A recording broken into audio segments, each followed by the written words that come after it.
Hi, you're listening to Stephan Livera podcast, a show about Bitcoin and Austrian economics brought to you by swan.com. Today I'm speaking with Fernando Nikolic, Director of Marketing and Communications at Blockstream, and we're talking about this idea that Bitcoin is not for everyone. So maybe it's slightly controversial, but we get into his background and why he believes this, who is Bitcoin really for, and is there a role for Bitcoin evangelists, a bit of a teaser about what's coming with Blockstream Green, and the pathway forward. Pacific Bitcoin is coming back this year and it's being put on by the team at swan.com.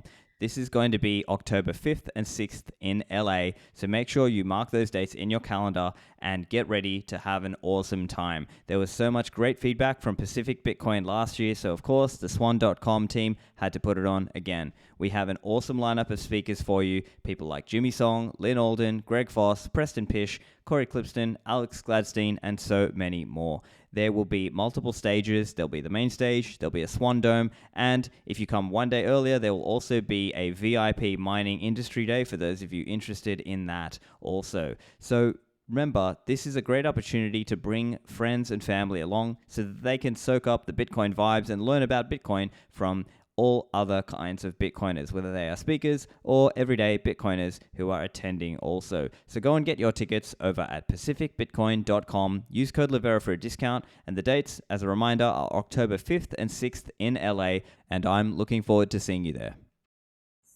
Fernando, welcome to the show. What's up, Stefan? Good to be here. So, Fernando, I saw you wrote this article about this concept, and you've been speaking about this concept of whether Bitcoin is for everyone. So do you want to just tell us a little bit about where this idea came from?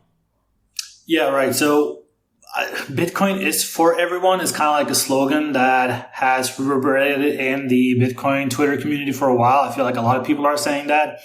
And I get why they say that.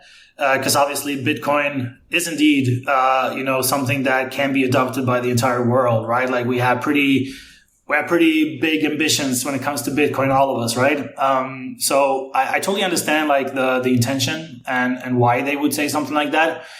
But the thing about Bitcoin, where we are right now, is that there's just going to be a lot of people that's just not going to get it, or just fight it, or just simply don't want to know about it.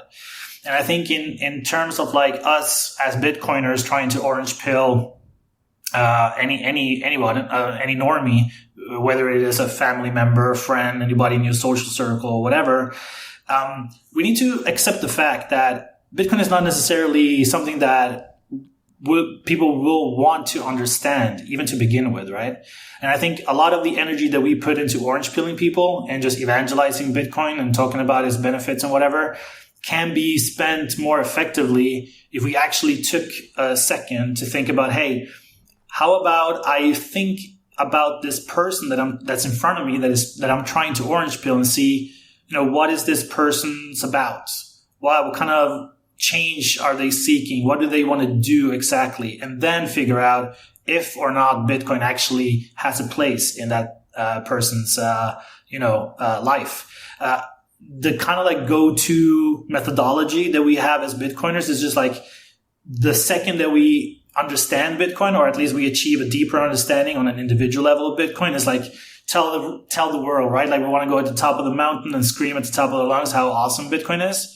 But the same arguments that convinced you and me, it's not necessarily going to be convincing the next man. And we tend to kind of like talk about Bitcoin in the same way we understand it. But, what I care about is not necessarily something that everybody will care about. So I think us as Bitcoiners, we need to be more intentional and actually accept the fact that, hey, Bitcoin is not for everyone. Not everyone is ready. But there are certain groups around the world that for some reason, like their life circumstance or whatever, they are ready right now. They're willing to listen.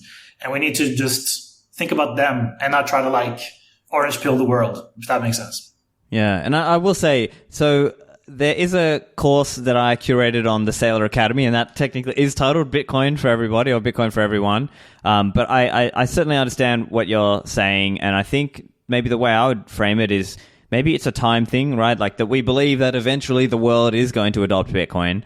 But to your point, and I agree with that aspect of it, is that not everybody today will understand the point of Bitcoin or will be excited about Bitcoin there are people, and I guess there are different ways we could come at this too. So, for example, as I'm sure you know, Sergey Kotliar from Bitrefill, he frames it in this way of there are people who use Bitcoin, but they're not Bitcoiners per se, right? That they wouldn't go to a Bitcoin conference. So the analogy he uses is that you might use BitTorrent, but you wouldn't go to a BitTorrent conference or say I'm a BitTorrenter, right? Like there are certain aspects where people just use it out of necessity.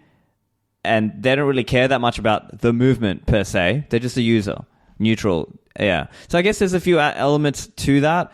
So let's break that down one further level. So if Bitcoin is not for everybody, who is it really for?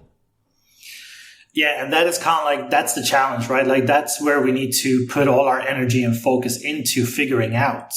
And the thing is, like, I do believe there are people doing this. And most of those people are actually working at a Bitcoin company because they are kind of like more incentivized to actually take a deep dive into studying that. Like, specific target audience, what are they do? What are they trying to achieve? What's like the job that they want done? And then they have to figure out whether whatever product or service that is based on Bitcoin actually serves that ambition of this target audience. And if it doesn't, okay, you pivot. And if you do, you build a business on top of it. And then the way you build a business on top of that is by just being razor sharp with the messaging for a very specific target audience. And kind of like in the process of doing that, you exclude everybody else because you need to realize that whatever you're offering is good enough for a subset that can grow over time. But that doesn't mean like, okay, your target is the world, in its own. And I think to a certain extent, there's so many different factors that qualifies you, quote unquote, to be ready for Bitcoin. There's not really like a one answer, like this is for this particular subset. There's so many different type of people that are ready for Bitcoin today, whether they are very technically inclined, interested in the cryptography aspect of Bitcoin, the decentralization aspect of Bitcoin. There's a lot of reason for them to be in this space based on that alone. But that doesn't necessarily mean that somebody in Argentina who's trying to get a remote job and earn some dollars and just want to open to the world through internet, they want to get accepted. They want to, get paid in Bitcoin, and there's a use case for them as well. But you put them together, the German technically inclined person that loves cryptography and the Argentinian young remote worker that's just trying to, provide for their family. You put them in the same group, and all of a sudden, no one message is actually going to necessarily stick. So you need to exclude, you need to put them apart. So that's kind of like what I'm trying to say. Like there is no one formula that fits all. And that's why we should stop saying Bitcoin is for everyone, because it is for anyone that are willing to listen, that are in a predicament, whether it is, you're a resident of a country that has struggled with hyperinflation for decades. That's a criteria that would make you ready. But then there are other criteria that will make you ready as well. That is not necessarily that. We as Bitcoiners need to be just hyper aware of these things if we are serious about meaningful adoption, to be honest. Okay. So let's break that down into types of users. I think a common example, at least in the early years, or early-ish, let's say. I mean, we're still early now, but whatever. I think people who are able to save for the long term. I think that's an important segment that has to be grown personally. Of course, I'm not opposed to spending. I do spend Bitcoin myself. I promote Lightning. I promote merchant adoption also. But I think the primary segment that I'm interested in growing is that saving and self-custody segment. So that's kind of how one way I'm seeing it. But I'm curious how you're seeing it if we were to look at different segments of the market. Yeah, so like I lead the marketing and communications team at Blockstream, right? And Blockstream have so many different products and services. So through my work, I understand now that it's just people that are interested in mining, and that will probably just be interested in mining. Other people are just interested in Lightning and will stay there. And then you have people that will be interested in both. And the way these people get convicted about Bitcoin and its use cases is just going to be very, very different. So you got to try to be as objective as possible, But if you want to be subjective and try like find like the things that really speak to you, I would kind of like agree with what you just said. I also feel like the savings technology aspect of Bitcoin is kind of like fundamental, because I think if you are able to save, if a technology enables you to save, because whatever asset is connected to that technology is of the properties that will make it accrue in value over time, it changes your whole life. And then especially so if you are from a place like Argentina, which, by the way, I'm from Argentina too. So I know very well, like, hyperinflation doesn't necessarily just, oh man, milk is 30% more expensive this week than last week. It actually goes deeper into the social fabric of society. You have people emigrating, escaping the country, like real talent that should be in the country to build it, to improve on it. They just go to other countries and help those countries build instead. So that stuff goes really, really deep. And as a result of hyperinflation, you're just not incentivized to save. And if long enough time passes, you just forget about the concept altogether. And I think if Bitcoin can help these people get that notion of the concept of saving back again, so they can actually plan ahead and not look like, they live week after week or day by day, paycheck by paycheck, that's a massive improvement that really goes deep. So I'm cool with that use case alone, to be honest with you, because it has so many ramifications and so much improvement on a larger scale that is really what like good money brings forth, societal change. So I'm good with savings technology, to be honest. So yeah, I would agree with what you said. Yeah. And so to be clear, there are different narratives that may appeal for different people, right? There may be people who, for them, they don't care that much about the savings aspect and, whatever. Point is that there are certain things we should focus on. Like if we're thinking from a, business school context, people talk about this idea of a USP, unique sales point, unique selling point. And so we have to think, what is Bitcoin uniquely good at? And what are the areas that maybe it could get competed against on, by other products or other services or technology, right? So if you went back, 10 years or whatever, people used to say, oh, banks aren't open 9 to 5, or it takes 3 days to do a transfer, and so on. But what we've seen is all these fintechs and these things that have kind of taken away some of that advantage that Bitcoin used to be a unique selling point for Bitcoin, but it's not anymore.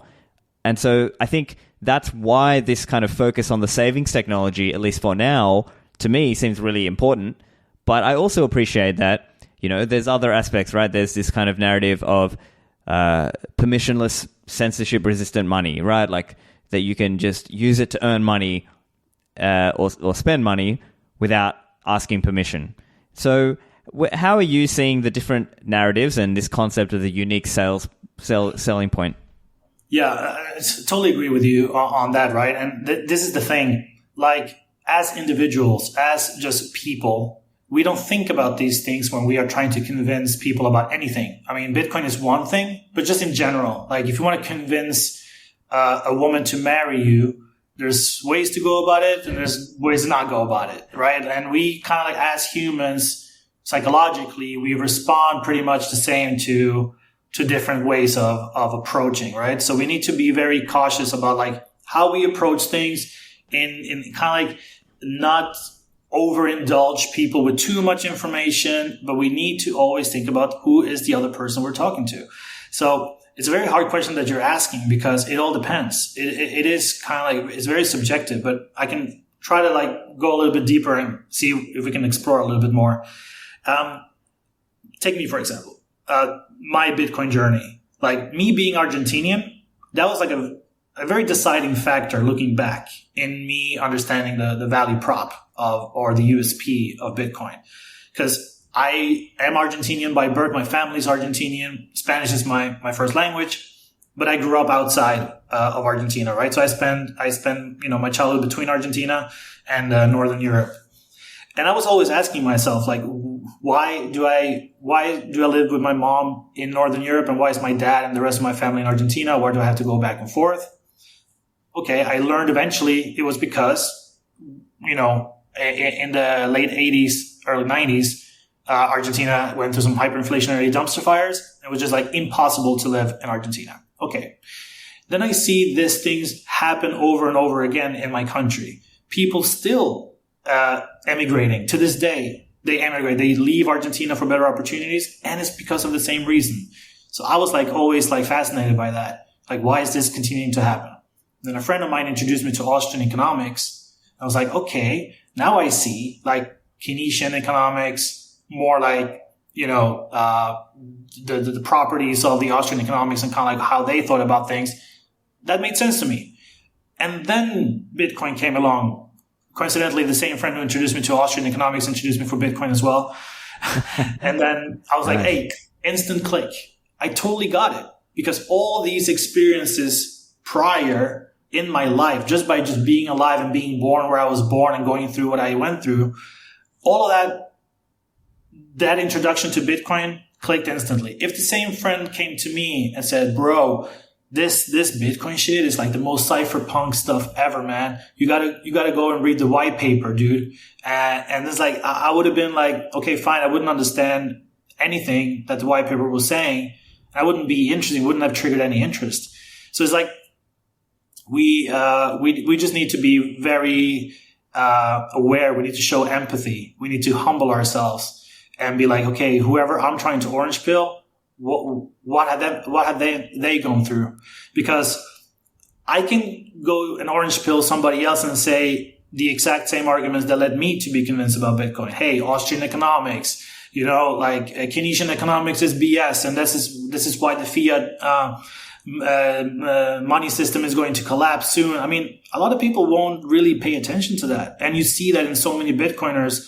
I've seen so many people on Twitter say, hey, I'm done orange pilling people, because they always get rejected. They just don't get the message through. And when you are so convinced about Bitcoin's properties and you kind of like dedicate your personal life, even your professional life to it, it sucks to get that rejection.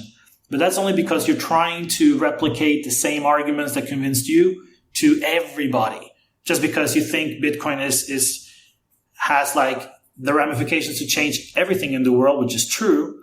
But you need to just start at one point and then take it from there. Yeah, and look, I think I can echo a lot of the thinking. I think in some ways our journeys are kind of similar. Obviously, I'm not from Argentina, but in terms of Austrian economics and having that same experience for me in 2013, basically when I was, really deeply going down the rabbit hole for the first time for me in early 2013, and I was basically, as you were saying, like shouting from the rooftops, trying to teach anyone and everyone who would listen. I had very limited success. Now, yes, there were some people who I got in, but some of them sort of wavered a little bit, and then they came back, and now they're really hardcore into Bitcoin. And some of them are now, some of them are like school friends, university people like, for various reasons.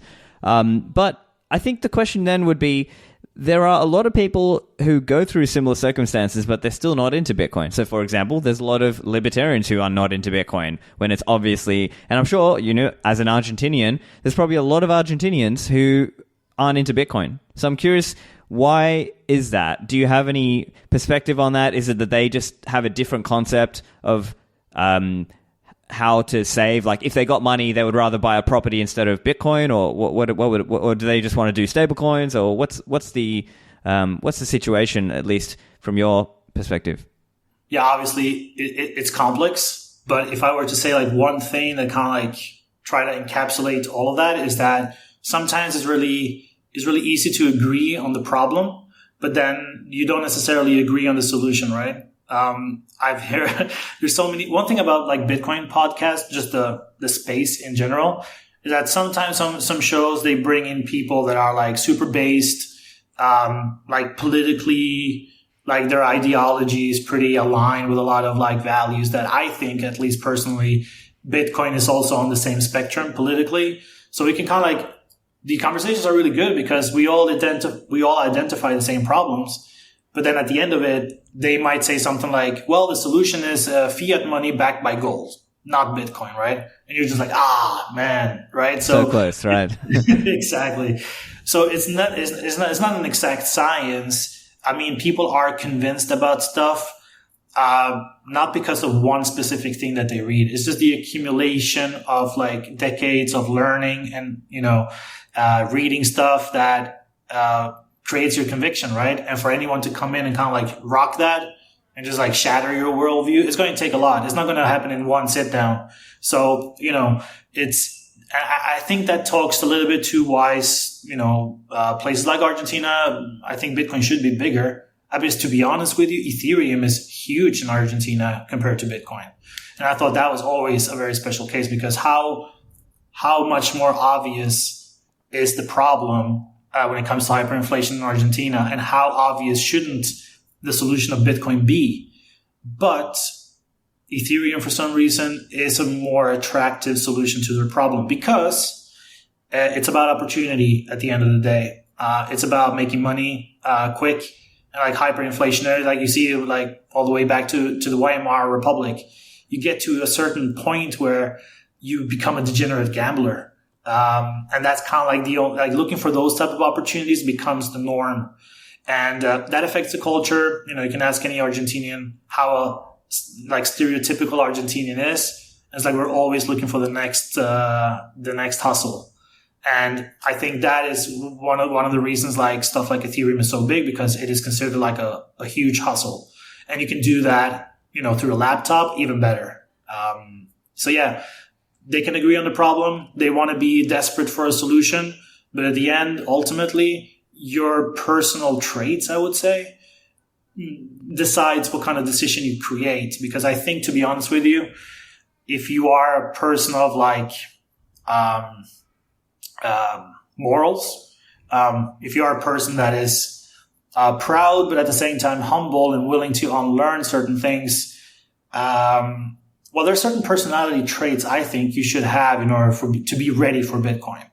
And you might, from a intelligence level, understand the problem, but like from the soul, you might think of a quick solution and not really a solution that changes something, that changes a culture, that has deeper meaning, which I think Bitcoin has compared to Ethereum, at least.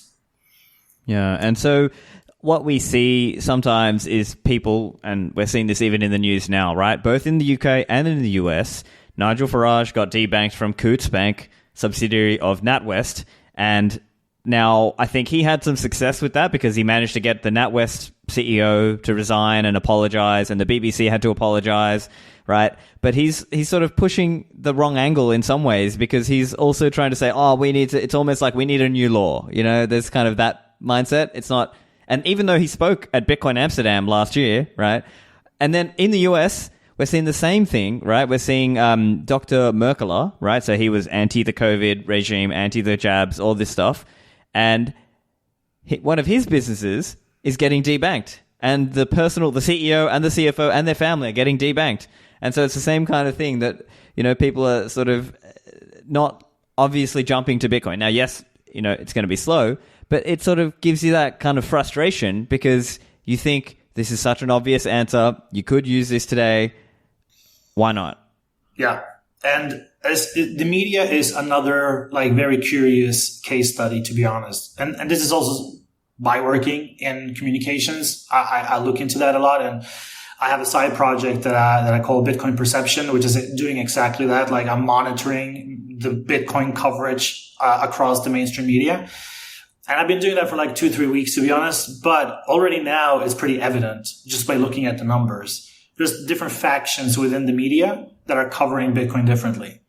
And I think the relationship between that is pretty interesting because on one side, you have the writers, you have the editors, you have the machine behind each outlet and their understanding of Bitcoin and how they conceive the message and their agreed understanding of Bitcoin. They agree on what Bitcoin is, and then that determines how they cover it for I don't know how long, right? But then the readership is also very interesting as well. People who still read The Guardian. I don't know why they still do that, but there are people who still read certain media outlets because they are aligned with their worldview in other sectors as well, right? And it's very interesting because you have, and it's kind of sad as well because, it's pretty obvious that nowadays outlets, a media outlet as an entity, is no longer like a watchdog trying to like scrutinize the things that happens from a government side. It has become like a mouthpiece of some political dogma or ideology that they subscribe to, some political allegiances that they forge, and then that's the relationship for all eternity, right? But it's interesting to see how they understand Bitcoin, because on the right side, like the right-leaning media, like Fox and stuff like that, they tend to understand Bitcoin in a very specific way. They talk mostly about Bitcoin mining and like the relationship of mining with like balancing the energy grid as an industry, like an energy sector industry that can provide jobs and stuff. Like a very blue collar way of understanding it, right? And they are kind of like sticking to that message. And I'm thinking, hey, it's a very small fraction of what Bitcoin truth is, but it is true, right? And I think it's okay that they keep talking about Bitcoin in this sense, and that their readership, through reading them, establishes that type of understanding. And I'm cool if they stay there. They don't need to necessarily know about Lightning Network. They can just have that understanding and see value in Bitcoin and just stay there for the rest of their life. Hey, that is part of adoption. That's just the cohort that is a little variable in the cog that drives global adoption in general. In the middle, you have the Bloombergs, the Financial Times, the more like finance outlets, and they see Bitcoin from an investor perspective. It's all about the investment thesis. They talk about Bitcoin as if it's like a tech stock. And I know a lot of Bitcoiners have a problem with that too, but it's actually okay. Let them understand Bitcoin in that way. It's an entry. It's a first touch point. Maybe they will develop a further understanding based on that. Maybe not. Maybe they just stay there and treat it as a stock, as a speculative asset. But that's fine too. It's one aspect of adoption. But then you have the left-leaning media, which is just, they're just hating on Bitcoin, right? Every single thing, any positive news from El Salvador, they find a way to put a negative spin on it. They talk about Bitcoin together with, like, side by side with scams, terrorism, and all of that. And that's just what they're going to do. And my point is, there's no need to convince them. Like, I don't want Blockstream necessarily to fight to have a op-ed on The Guardian or have Adam Back be interviewed by them, because most likely they will continue to find that negative spin on it and will probably not serve us, right? Or Bitcoin in general. But also the audience who are reading The Guardian, I don't want to spend time trying to convince them. It's okay. Bitcoin is not for everyone. I rather try to, the ones who have a, very small understanding of it, whether it is the Bloomberg readers or the Fox readers, at least they have a foot in the door, and you can build on that. And I think that's way better. That's just time spent way better than trying to convince a blue-haired eco-socialist about the virtues of Bitcoin, which I'm sure there are arguments for that too, right? But let's just spend our time wisely. Like, let's not waste people's time. It's about respect, to be honest. You want to respect people's time and your own time as well.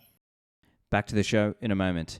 This show is also brought to you by CoinKite.com, the makers of my favorite Bitcoin hardware security device. The Cold Card Mark IV is the latest edition, and of course they've got a new one coming out called the Q1, so you can pre-order that also. But for those of you who need a device now to secure your keys and get your coins off the exchange or off your custodian, get a Cold Card. It's a great device. It's really easy to use. Some people say it's hard for beginners, but I really don't believe this. Honestly, if you get a Cold Card and you get a USB-C cable, you can directly plug it into your laptop, or you can even use it with phone apps such as Nunchuck in NFC mode. Although the NFC is off by default, the Cold Card is an ultra-secure device. It's got 2 secure elements, it's got a lot of RAM, it's a fast CPU, it does fast signing of transactions, it's a very reliable performer, and you can set it up without even phoning home. So to get your Cold Card, go to CoinKite.com and use the code Livera for a discount there.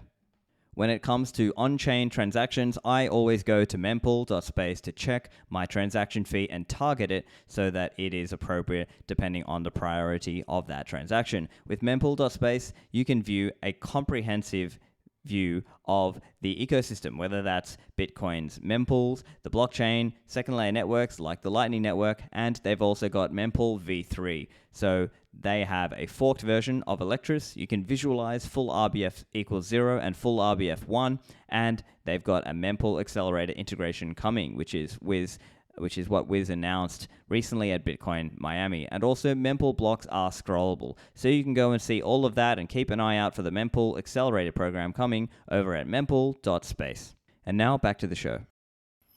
Yeah, and so while that may be triggering to, let's say, people out there who want to focus on the progressive case for Bitcoin, I know there's a guy who wrote a book for that, and I think there's a podcast for that, and, and fine, for people who are progressives, they can have their material and whatever that case is.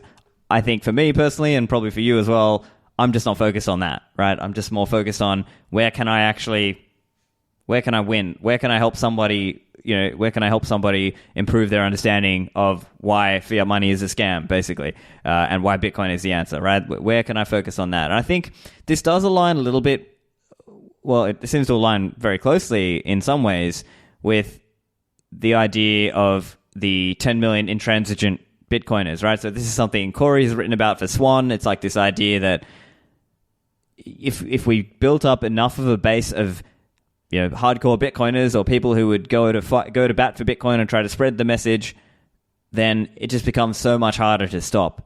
And so I think that was part of the case with how Swan, like part of the vision of the company in some ways. But part of it, of course, is just providing services for Bitcoiners so they can buy Bitcoin and stack and hodl, of course. But it does force us to focus on who can we win. And I think one way that I'm seeing it, and part of this, there are people who've been writing about similar ideas. I know even Croesus, you might have seen Jesse Myers, Croesus BTC wrote this article, Why the Yuppie Elite Dismiss Bitcoin. And in many cases, it's because they're from a belief system that won't allow them to step out of their tribe, right? They want to stay within that tribe, and they're not very open-minded. They just want to... They might be intelligent. Many of them are intelligent, but they're still unwilling to step out and understand why Bitcoin is a good thing. And so maybe it's a similar thing to that. What do you think? Oh, man. I mean, I think that it is about shattering people's worldview, right? Like, part of understanding Bitcoin, to me at least, my personal opinion on it, is like you need to humble yourself crazily down and be open to change your mind about things that you have perceived as universal truths. Stuff that they taught you at school, stuff that they have taught you from, your family members. A lot of these things you need to kind of like uproot and drastically change your mind on how you see it. And once you do it, you can't unsee it. You see the world through a different lens. I think, at least me, and I think a lot of other Bitcoiners can probably identify with that type of like radical change in your persona, before and after Bitcoin. But what I'm trying to say is that a lot of people, first of all, don't have those personality traits. Like I said prior, you need to be a humble person. You need to be a person that appreciates building and not destroying. You need to be, you need to have these traits already in your system from your life before you even hear about Bitcoin the very first time. But then also, apart from that, from like more psychological traits, I think there's just like straight up incentives, right? Like there are people who their whole career is based on never understanding Bitcoin and never changing. And that's just going to continue until that incentive no longer exists. Whether that is an industry dying, the press dying, traditional banking dying, I don't know what that is, to be honest. But whether they die or not, they would probably like change. Like the music industry was forced to change when MP3s and the internet started like distributing music and torrents came alive. They will be forced to change or adapt to that. But it's like some people are also, they have sunk costs. Like they have based their whole life on thinking about life in a certain way. I think people, the world is a chaotic place. So much going on. If you actually had the ability to know everything that was happening at once, you will go mad, right? So in our life as humans, we're just trying to create this lens, this filter of how we view the world.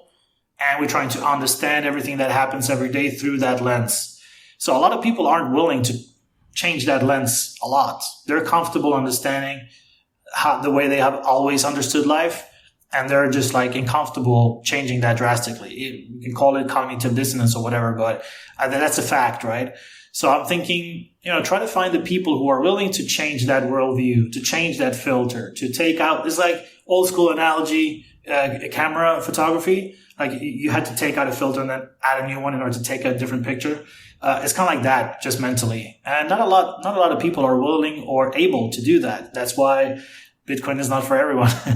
Yeah. And so then I have my own ideas on this as well, but I'm curious to hear your view. If the idea is Bitcoin is not for everybody and, you can't evangelize this to everybody, what then is the role of Bitcoin evangelists, right? Because I think certainly many of us were impacted or influenced by other evangelists, like obviously early evangelist people like Andreas Antonopoulos or others out there, right? If they didn't do what they did, maybe that we might not be here, or maybe some of us might not be here. So then in this context, what's the role for evangelists, if there is one? Yeah, that's super interesting. I think that has a lot to do with like which stage in the adoption cycle we're in. Because I think in the beginning, like you go back to 2013, right? That was not really like the user experience of Bitcoin was very bad at that time. And you needed people like Antonopoulos to kind of like conceptually talk about Bitcoin in different ways and present it to you in certain ways that was easy to understand, and at least start there and then go choose your rabbit holes and go as deep as you want, right? And I think for a period, especially in the beginning and maybe towards 2017, I would say, evangelists like that was needed, because they kind of like, if you're not that technically inclined, you need somebody to be able to translate the technical things about Bitcoin and put it into a perspective of like, what's a real use case in the world? What does this mean for the world? And I think Antonopoulos is just he's so good at that. But I think now in 2023, we're like 14 years in, right? I think now is kind of like where we maybe need to stop raising awareness and just like create products and, think about the communication, think about target audiences. Instead of an ocean, think about the swimming pool. As a reference to Seth Godin, which is a marketing guy that I like, that I put in the opinion piece. Identify the swimming pools, don't focus on the ocean.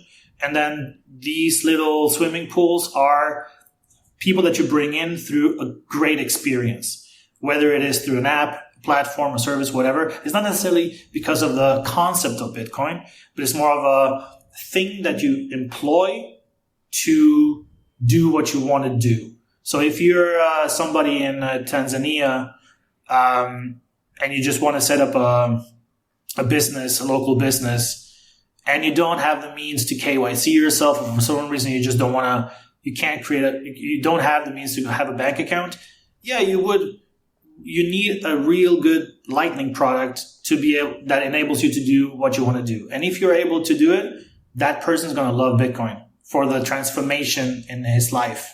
Not because Bitcoin is awesome as a cypherpunk and Adam Back is a cool guy. No, because of the actual day-to-day, the actual change that happens. And in the opinion piece that I wrote for Bitcoin Magazine, I mentioned Herman Vivier, which is someone I consider a friend, but just somebody that I really admire. He understood like there's a very specific thing in this township in South Africa. They have a real need. He saw that because he knows the pain, the struggles, their desire, their wishes, their dreams. And then he could translate how Bitcoin can have a space for them to reach their goals or whatever. And that leads them to be excited about like, okay, you're telling me that if I study Bitcoin and I use a wallet, I can actually get paid for a graphic design job that somebody in Ireland wants to do. Hell yeah, sign me up. That's where we are right now. And that's where I think like the role of the evangelist should take. No more think boy stuff, no more like conceptual stuff, just like present a value. And do your research on the people that you're presenting this value to, and get their feedback, and start like creating those ecosystems that might be insignificant when you put it in an isolated view, like, okay, a township in South Africa, who cares, right? But the more of them that appears, that's where the cultural change happens. And the culture change happens not because of any ideology or any Bitcoin maxi identity that you put to your person. It's awesome because you've used it and it works, and it's a delightful experience. And, that changes the culture more. So I think that's kind of like where I want to see evangelism and just orange pilling, I guess, in general, go in the, where we are entering in the adoption cycle. Yeah, so I think there's certainly aspects I agree there, like the orange pilling, like even sometimes like even the use of the term orange pilling, I get a little uneasy about the way people use that, because it's sort of seen like you're assuming you just know better than that other person, right? And I think maybe we have to, like you were saying, maybe we have to have a little bit of humility and at least make it more targeted and meet that person where they are at, right? Even if they are wrong, right? Like, even if they are wrong, they don't understand why fiat is a scam, why Bitcoin is better or Bitcoin is the answer. I think there's a certain level of, it's an ongoing process, right? It's not that, for example, if you just tip an Uber driver one time with a custodial wallet, have you really, orange pilled that person, right? Like, I think at best you might have them using Bitcoin in an IOU way. Now, of course, we want not your keys, not your coins. We want people to use non-custodial wherever possible. But there's an ongoing process that's required for someone to really actually come down the rabbit hole, per se, don't you think? You need an ongoing relationship, right? Exactly. And there's a lot of these things, what you just said, they just need to connect. You need to be able to be at the right time, at the right place, essentially. So maybe being seated in the back of an Uber when you're driving back and forth from a Bitcoin conference and trying to, orange pill or whatever the driver makes sense. Like I remember, like I was in BTC Prague, and one time one of the drivers was a Ukrainian dude, and he was just telling me like, hey, what's the local currency in the Czech Republic? The krona, I think. Yeah. Czech crowns, is it? Yeah. Yeah, the Czech crown. Yeah. So he was saying me like, hey, the Czech crown is going to be obsolete soon. I was like, why is that? Oh, the EU just passed a law, and they're going to introduce euro soon. I can't remember exactly when, but it's probably going to happen in a couple of years, right? And I was like, damn, that sucks. What do you think that is? And then that's an example of like the type of questions you should ask people, right? Like, you shouldn't necessarily say at that point, yo, but Bitcoin is fucking cool because that is impossible. The cool thing is engage in the convo and like I said to the drivers, like, what do you think that is? And basically he could have said, I don't know, no idea. And that would tell me like, okay, he's not really interested in that. But his answer told me like, cause he said, oh yeah, these bureaucrats, they love central power and they want to like regulate everything and they want to just extend their control over sovereign states within the EU and stuff like that. And I'm like, okay, this guy is based. This guy is ready for Bitcoin, right? So that led me to put it in perspective how Bitcoin works in this very specific scenario that he was talking about. And then that kind of like triggered his interest and his brain, and he started thinking, and he asked me a lot of cool questions. That was like, okay, this guy is interested for real. And it's not about like, I don't know, some greedy stuff like how to get rich fast. It was like, how is the society going to change in a system, in a Bitcoin standard, for example? And then obviously we started talking about like the parallel systems and stuff like that with Czechoslovakia during the Soviet Union. It was like, okay, there's so much like based conversations that was just like, that's nice. That's like, okay, one successful orange pill. He might not do anything after that Uber ride. He might never like get a wallet or get Bitcoin, but at least that's a guy who's ready, and hopefully he on his own will kind of like, try to learn a little bit more. there is a book that I like called The Diffusion of Innovations. I can't remember when that book is from, but it's by a guy called Everett Rogers. And I think it's from the 60s or something. It's pretty old. But it said, one of the quotes, I just got to get my notes here because there's 4 quotes that I really want to talk about. The first one being, diffusion is the process by which an innovation is communicated through certain channels over time among members of a social system. So like that sentence kind of like explains like you need to do it over time. So like repetition, propagandization maybe is like one element. You should just keep repeating a message until it sticks. You got to communicate through certain channels. So you got to be you got to be on top of your game to know exactly, is it through a podcast? Is it through TV? What is it through? And then it is among members of a social system. So there's a lot of, it's a group that aligns on worldviews essentially. And you need to be able to know what those worldviews are in order for the diffusion of an innovation to be accepted. Because if you don't have these variables in place, an innovation or like a new invention, you're just going to have like the knee-jerk reaction is to reject new things, right? Like people were very comfortable riding horses, and when the car got introduced, a lot of people didn't like it. A lot of people didn't like when electricity was a thing. There was like campaigns, like a lot of like caricatures being drawn against electricity, right? So you will have this like Luddite reaction to just things being new because you're already comfortable with your worldview. So it's all of this is what I'm trying to say, right? Like that's the crux of the whole thing. And just like be mindful of these things if you are serious about, getting people and onboard people to Bitcoin. Yeah, right. And I think, as you said, like you need it's repetition. It's, getting the right messaging. It's a combination of these factors that really can bring someone in. And, here's the other thing. I think a lot of people don't change their mind from having an argument about things. It's more like people change because they see someone else who they want to copy. And so maybe there's people making this kind of argument also, right? You're seeing people saying this on social media. They're saying things like, I don't bother trying to convince people about Bitcoin. I just let them come to me, right? And if you are a good example, if you are a role model, if you have success in something, and then other people come to you and they're asking, oh, hey, how did you do that? I want to be like you. That's then the moment that you can explain, oh, hey, well, I use Bitcoin and da-da-da, etc. So maybe that's also part of it, that you won't convince people in an upfront discussion or argument per se, but you have to just be available and then they will come to you. Totally.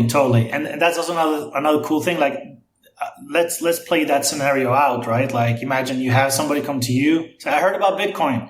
And then they say, well, I heard it through, I don't know, Stephan Livera show, or I heard it through TFTC or whatever.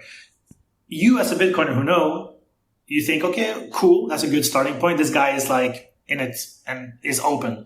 But if the same guy came to you and said, I want to know all about Bitcoin, I heard it from BitBoy, I heard it from Bitcoin.com.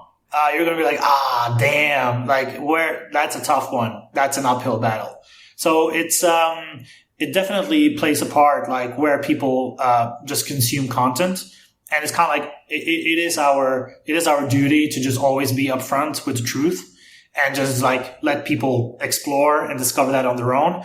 But when that interaction happens, that one-on-one where you're actually sitting down with people asking questions, you've got to be mindful about who you're talking to and keep that in mind. Like the same humility that you had that led you to understand Bitcoin, you need to show that humility to the next person that you're trying to bring over. Yeah. One other topic that I want to get into, because I think this is something people are talking about, stablecoins. Right now, I'm not I don't promote stablecoins. I promote Bitcoin, of course. But it seems to be a common line, and I call this stablecoin hand wringing. Right now, the way I'm seeing it is like there are people saying, "Oh, look, there are people using stablecoins with these altcoin that are traveling across altcoin chains per se." Even though the stablecoin is centralized, fine. But I think one thing to understand is that the market for stablecoin users is different from the market for Bitcoin users.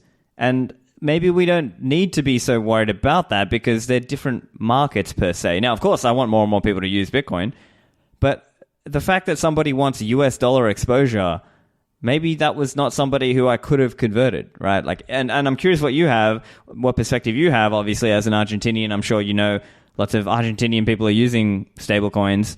And of course, I'm sure you'd love that they use, if they were to use, Liquid Tether on Liquid instead. But ultimately, the market for stablecoins is different from the market for Bitcoin, isn't it? Yeah, and like a lot of people say, like, okay, stablecoins are actually detrimental to adoption because they choose stablecoin and they just stay in that ecosystem and they just like they're averse to Bitcoin. So that adoption either never takes place or just takes place way later when they could have done it reverse and started on Bitcoin. I agree with that. But then that's a very theoretical way of looking at it. Like on paper, that is true.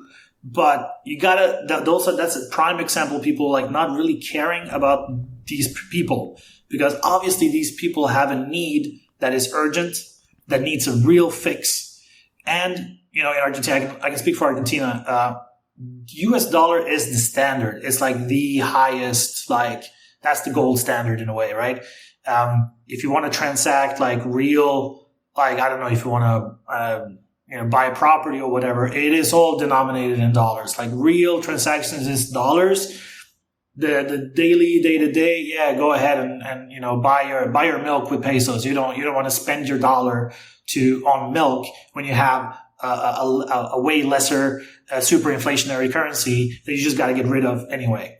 So that is a real reflection of their reality.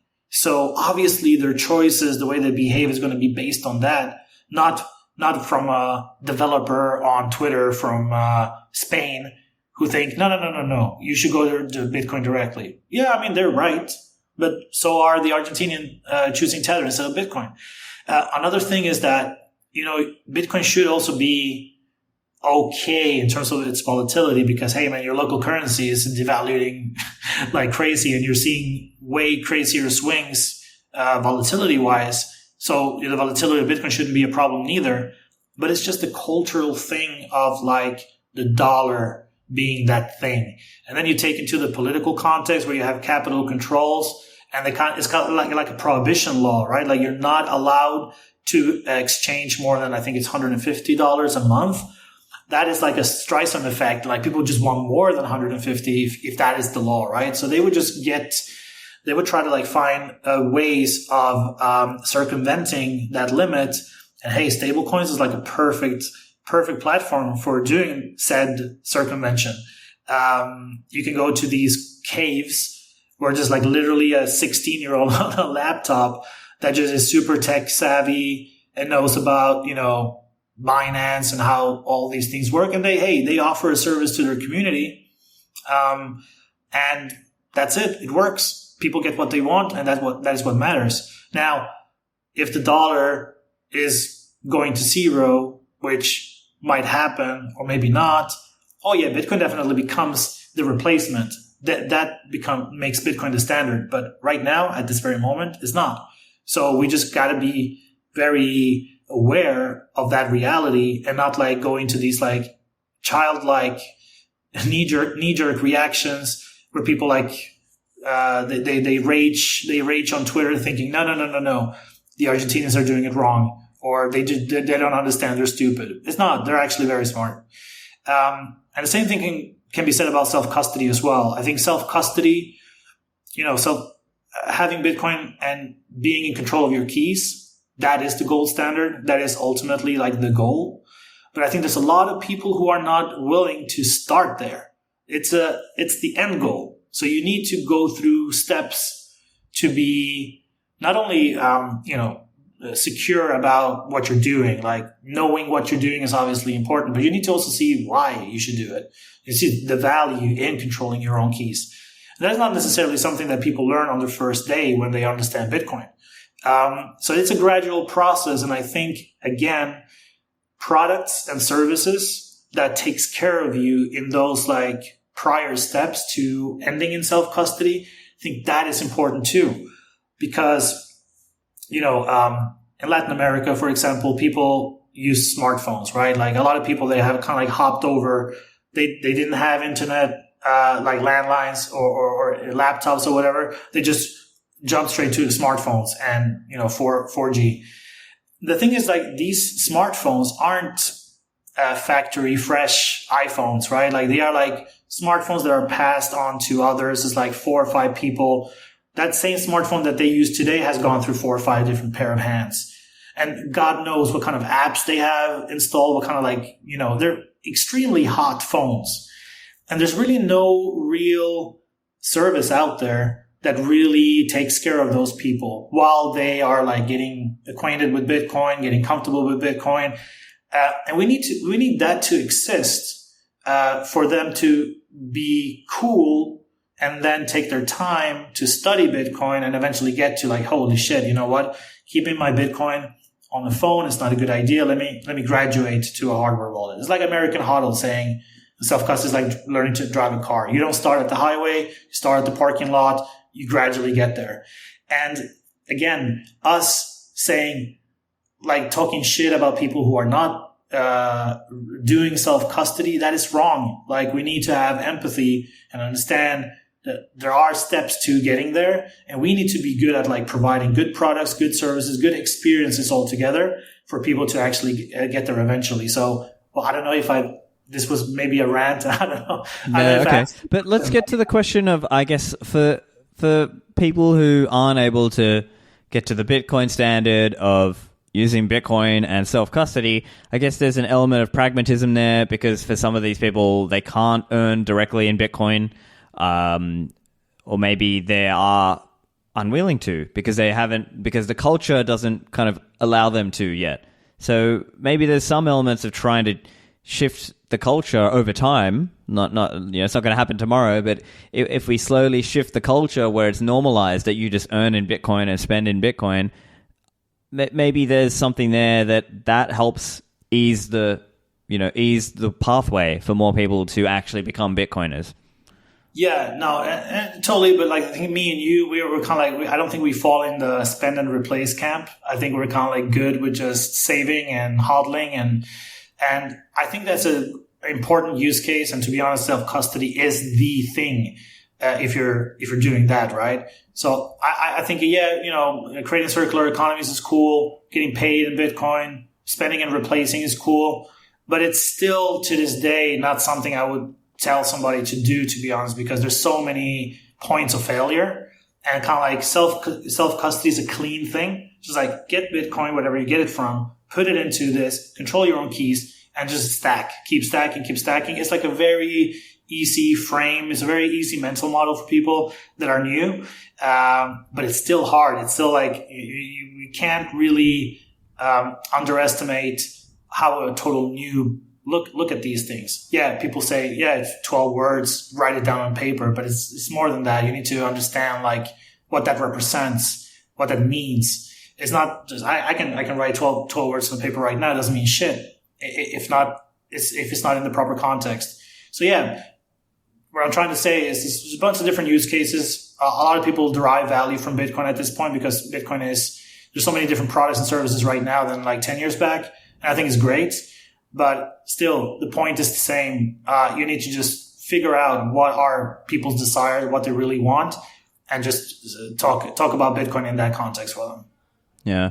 And so when it comes to different generations as well, that can mean appealing to them in different ways. So, for example, I think it's a common thing nowadays that Gen Z have very, very low patience. And so they need extremely simple, they need the text, and they need like these kind of video, they need it in a different style than what the, let's say the Gen X and the boomers need. And maybe the boomers need a more tailored message that's kind of more hands-on service because maybe they're not as tech savvy. I guess part of it is tailoring your message, like you said, based on who that person is, what they are trying to do. But then also being pragmatic about what's the first step for this person that's realistic that they'll actually take. Because I think that's the other angle, because idealism and perfectionism can get in the way of actually making progress for some of these people. And so I think there are some times where a narrative is popular on social media, let's say in Bitcoin Twitter or Nostra, but maybe that's not the actual narrative that convinces people and gets them started on the journey, even if it's not perfect. Yeah, and it's not a perfect science neither. I think obviously everybody speaks about Bitcoin the way they feel comfortable about, based on their own convictions and stuff like that. And I think that's why, I guess, just to have a controversial take, it's like that's why I'm very bearish on individual Bitcoiners carrying adoption on their shoulders, because I think just you talk about what you like, what you're interested in, the thing that you deem important, and you just talk about it just in general to whoever, right? But I think that is the reason why so many people have given up on orange pilling normies, because they keep getting rejected. But honestly, it's also understandable. You can't really pretend to ask all these preliminary questions, trying to dig into their psyche to get, like the example of the Uber driver in Czech Republic that I did. Not everyone is doing that. You just talk about Bitcoin because you like it and your own reasons why you like it. And then whoever is on the other receiving end, maybe they'll connect to that, or maybe they just think you're crazy, whatever. I think though, that won't help adoption in the future. And I think totally raising awareness or spreading the word is just, we're at a point that really has minimal impact. And I really rely on our industry to just cut through that noise with excellent products and services, and also the competition in between Bitcoin companies, always trying to get more market share, and just by virtue of that, making their products easier, more accessible, more sexy, whatever it is. And then through that is where we're going to take it to the next level, I believe. Yeah, gotcha. And before we let you go, I know obviously you're at Blockstream. I've seen some stuff about the new Green coming out. So, and while we were talking about it, I guess it came to my mind because from what I've seen of the teaser images, I think BTC Sessions might have shared one, and I saw a few images going around. The idea is that you'll have Blockstream Green with on-chain Bitcoin, Lightning, and Liquid all in one. So can you just explain a little bit, maybe tease a little bit of what you're willing to share, what that's going to look like for people who are curious? Yeah, I think a lot of things that has recently been done on Green has been extremely exciting.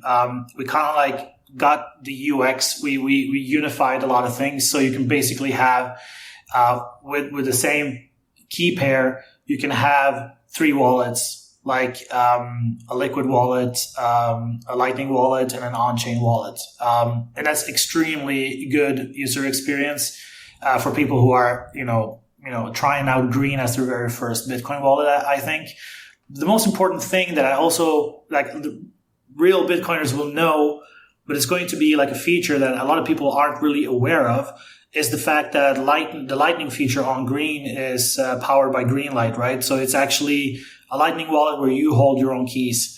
And I think if we take a look around and you take a look at the Lightning wallets that has gotten more traction, they're all custodial for the most part. And I think that is something that needs to be changed. But it doesn't necessarily need to be changed in the way you need to learn how to run a node, you need to connect your wallet to your node and all of that stuff. I think, again, a product or a service like Greenlight is going to come to market, and I think it's going to give a lot of people who are not really interested or just for whatever reason don't want to or can't, manage their own Lightning node, can still benefit from, a Lightning experience that is, secure. I saw Ben the Carman had a tweet about SAPs on Nostr being also, basically custodial wallets. These things need to change. And obviously people choose those type of wallets because of the user experience. But I think now with the introduction of Lightning on Green is one step towards that direction of having Lightning for everyone become an experience where your funds is actually in your control. So I'm super stoked about that. And I think in BTC Amsterdam, we will be ready with some nice announcements. Fantastic. Yeah, no, that sounds good. And yeah, as you said, it's good to see more products and services that are advancing over time. And even Lightning in general is improving a lot over time. I think probably one other big one is Phoenix, like being a big shift with splicing. And I think that's really going to change the game in terms of Lightning user experience, but really truly merging on-chain and off-chain. And hopefully with Green, it'll be a slick experience there. And I guess one other area, just with Green, the idea is with Green, you could also pair it with your Jade, right? So how would that work then in the on-chain wallet, or could you still have Jade paired with your on-chain, but do like Lightning that's like on the phone, or how would that look? Yeah, I mean, trying to not get into too technical terms here, but what I can say is that you will soon be able to pair Green with Jade and perform swaps within Jade. Okay. And that is a feature that I think a lot of people are going to love. I really can't wait to announce that.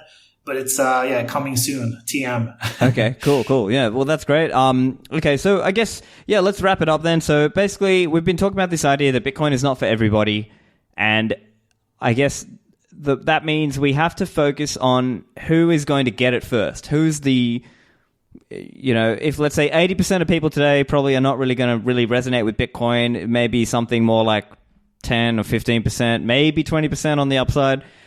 Who can get Bitcoin? So how do we get to them? So do you have any closing thoughts for people? Just find your people. Bitcoin is amazing. Everybody who is in this space, whether they're like working in Bitcoin or just like following Bitcoin or just hanging out on Twitter or Nostr, they know that community aspect of Bitcoin is amazing. The people that you meet literally changes your life. But we have gotten to a point where we're growing. So you're going to meet a lot of people that don't necessarily fall into your own beliefs. And that is fine. There's still a use case for Bitcoin for those people.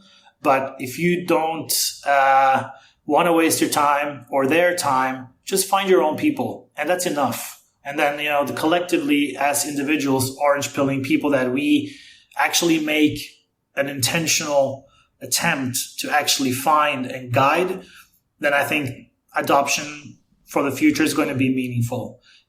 If not, don't waste your time. Cool. Let the amazing Bitcoin companies that are working on creating products and services for the rest of the world, let them figure out like target audience, cohort, messaging, positioning, all of that, if that is too much for you. But if not, just chill and enjoy life and just be okay with the fact that Bitcoin is not for everyone.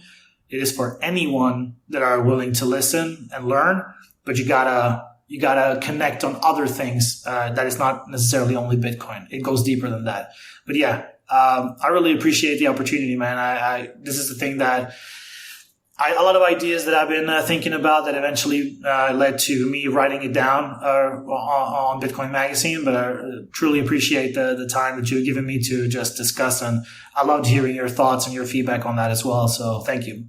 Yeah, great. Well, Fernando, I'll put the links in the show notes. And thanks for joining me. Cool, man. Thanks. See you around. Show notes are available at stephanlivera.com. Make sure to subscribe and hit like if you enjoyed the show. I'll see you in the Citadels.